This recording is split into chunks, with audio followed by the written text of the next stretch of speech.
Welcome to Nerd Heaven. I'm Adam David Collings, the author of Jewel of the Stars, and I am a nerd.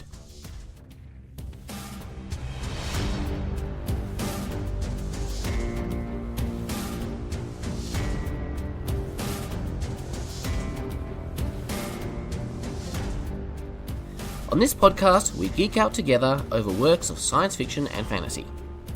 We're currently going through my list of episodes and movies to watch before you see Star Trek Picard. Last time, we talked about Star Trek The Next Generation, Best of Both Worlds.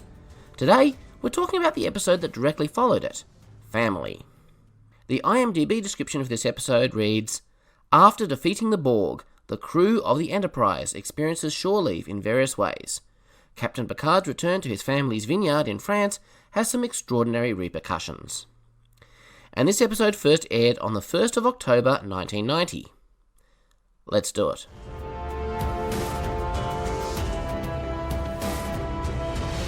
While Best of Both Worlds was basically a Riker episode, Family is definitely a Picard episode. At least a third of it is, because we actually have 3 plot arcs woven through the story, all of them heavily character-driven. This episode has no real action, no threat from an alien or anomaly of the week, and it's the first episode of Star Trek ever to not have a single scene set on the bridge. So let's talk about each character arc separately, starting with Picard, because we're looking at these stories in the context of how they might relate to Star Trek Picard. In the writing world, you may come across the term scene-sequel format. A scene, under this definition, starts with a goal, conflict stands in the way of achieving that goal, and then it ends with an outcome, usually a bad outcome. A scene like this will often be followed by a sequel, in which the character reacts to the recent outcome and plans their next move. If Best of Both Worlds is a scene, then Family is its sequel.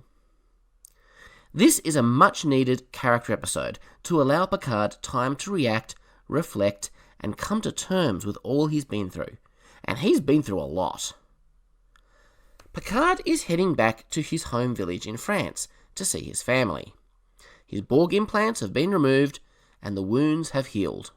He's been having nightmares, but he says they've stopped. But we know they're not gone for good because they'll show up again in First Contact. Picard meets his nephew, Rene, on the road. I love how Rene calls Picard his nephew, and then Picard jokingly refers to Rene as his uncle from then on. Very cute. Rene remarks that Picard doesn't seem arrogant, and then asks, "What does it mean, arrogant son of a..." before Picard stops him. Isn't it just like a kid to blurt out things like that with no filter? You've got to be careful what you say around them, that's for sure. Picard is not only meeting his nephew for the first time, but his sister-in-law as well. It shows how long he's been in space since he came home. I also like how Picard mentions that his sister-in-law has been sending him letters, and that's really important to him because Picard does value family, even if he doesn't spend much time with them. Robert is a sour old thing, isn't he?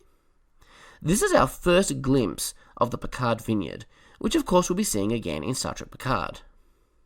I noticed that as the family are toasting, Rene has a glass of wine.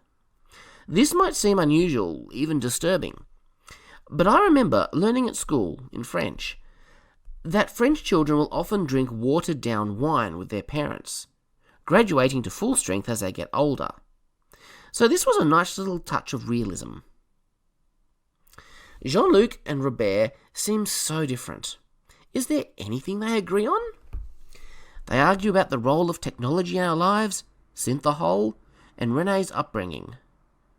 Rene is very much like his uncle.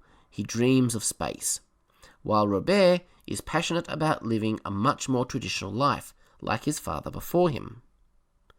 Jean-Luc is surprised to find himself tempted to leave Starfleet and join the Atlantis project. At first, he says it isn't because of his experience with the Borg, and then he hesitates and says, or is it? Honestly, he doesn't know. Robert confronts Jean-Luc in a very Robert way. It comes across as very uncaring, even cruel. But as you watch this scene, you see there's a heck of a lot more going on underneath.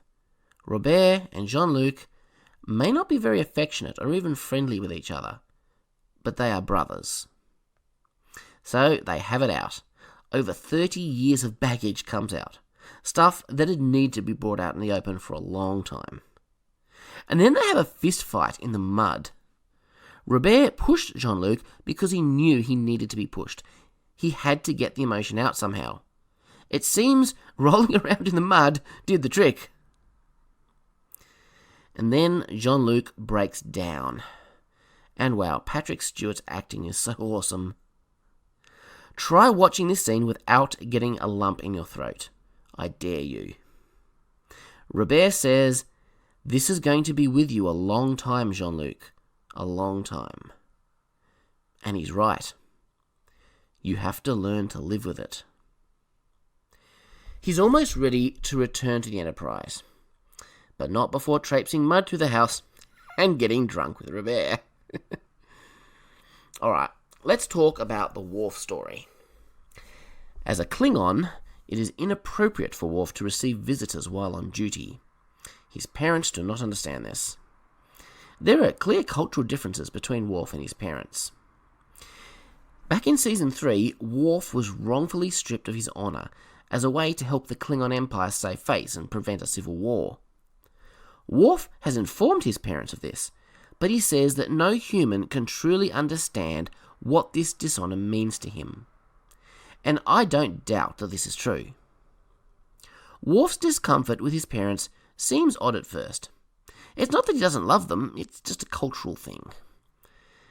Worf's dad gives the impression he's just giddy with excitement at seeing the Enterprise, but he actually finds an opportunity to ask Geordi some discreet questions about Worf, because he's concerned about his son. They're clearly agitated about something. No, agitated is the wrong word. They're really upset and very worried about Worf. Luckily for them, they're in 10 forward. And who should be there to give them guidance but Guinan? It's a great conversation. As a parent, this scene really resonates with me. You spend so much time as a parent feeling inadequate, wondering if you could do better. If you have children with special needs, like Worf's parents, all the more.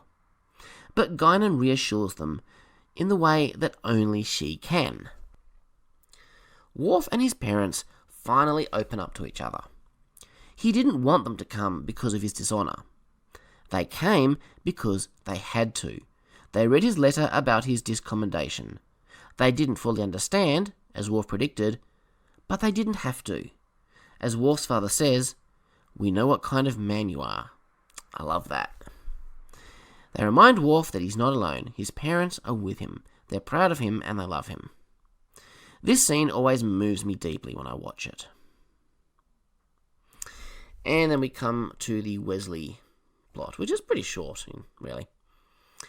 It's very convenient that Jack Crusher decided to record a message for Wesley before he died. But it seems he'd been planning it to be a regular thing as he grew up.